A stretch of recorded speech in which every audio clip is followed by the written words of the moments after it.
لوگوں کے طعنے سن سن کر ایک لڑکا جب گھر واپس آیا تو اس نے اپنے باپ سے پوچھا، ابو جان، میری زندگی کی کیا قیمت ہے؟ باپ نے بیٹے کے چہرے پر اداسی دیکھی تو دراز سے ایک انوکھا پتھر نکال کر بیٹے کے ہاتھ میں رکھ دیا اور کہا، تمہیں اگر اپنی زندگی کی قیمت معلوم کرنی ہے تو یہ پتھر لو اور بازار جاؤ، اور جو کوئی تمہیں اس پتھر کی قیمت پوچھے تو زبان سے ایک لفظ بھی نہیں نکالنا اور اس کے سامنے صرف 2 انگلیاں اٹھانا۔ بیٹا یہ بات سن کر بہت حیران ہوا اور بات مکمل ہونے تک باپ کی بات کو غور سے سنتا رہا۔ اب بیٹے کو بھی تشویش ہونے لگی کہ آخرکار 2 انگلیاں اٹھانے سے ایسا کیا ہوگا۔ وہ رات بھر یہی سوچتا رہا اور صبح ہونے کا انتظار کرتے کرتے سو گیا۔ صبح ہوتے ہی وہ پتھر لے کر قریبی بازار چلا گیا۔ کچھ دیر پتھر مارکیٹ میں لے کر گھومتا رہا لیکن کسی نے بھی اس کی طرف نہیں دیکھا۔ آخرکار وہ مایوس ہو کر گھر لوٹنے ہی والا تھا کہ ایک عورت اس کے پاس آئی اور اس پتھر کی قیمت پوچھی۔ بیٹے نے وہی کیا جو اس کے باپ نے اسے کہا تھا۔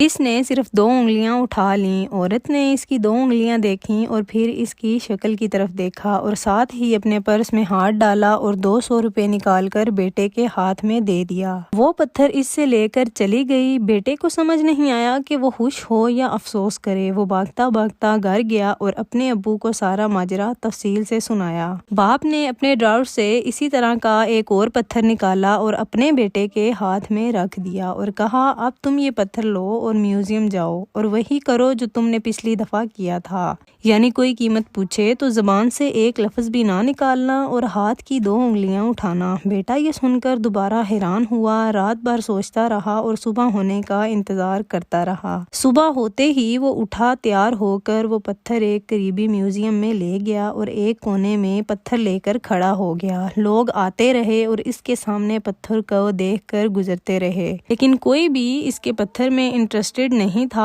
آخرکار آدھا گھنٹہ گزر گیا اور ایک شخص دور سے ہی اس کی طرف بڑھا۔ قریب آ کر اس نے پتھر کو غور سے دیکھا اور اس کی قیمت دریافت کی۔ بیٹے نے وہی کیا جو اس کے ابو نے اس کو کہا تھا۔ بیٹے نے 2 انگلیاں اٹھا دیں۔ اس لڑکے نے بلا جھجک 20,000 روپے جیب سے نکالے اور لڑکے کے ہاتھ میں دے دیے اور وہ پتھر لے کر چلا گیا۔ اب آخرکار بیٹے کو بھی تشویش ہونے لگی کہ اس پتھر میں آخر ایسا کیا ہے جو اس کو آدمی نے 20,000 روپے نکال کر دے دیے۔ وہ بھاگتا بھاگتا گھر آیا اور اپنے باپ کو ساری کہانی سنانے لگا۔ اس کے ابو نے کہا کہ جو بات میں تمہیں سمجھانا چاہ رہا ہوں وہ ابھی تک ادھوری ہے۔ دوبارہ سے ایسا ہی پتھر لے کر فلاں مارکیٹ میں جاؤ جہاں پہ کئی قیمتی پتھر بکنے کے لیے آتے ہیں۔ بس مارکیٹ میں جا کر ویسا ہی کرنا جیسا میں نے تمہیں سمجھایا تھا۔ اس دفعہ بیٹے کی تشویش آپے سے باہر ہو گئی اور وہ ساری رات سو ہی نہ سکا۔ صبح ہوتے ہی وہ پتھر لے کر ابو کی بتائی ہوئی مارکیٹ میں چل دیا۔ وہاں پہنچتے ہی وہ وہاں کھڑا ہو گیا۔ اس بار اس کو انتظار نہیں کرنا پڑا۔ اچانک اس کے پاس ایک عورت آئی اور اس پتھر کی قیمت پوچھی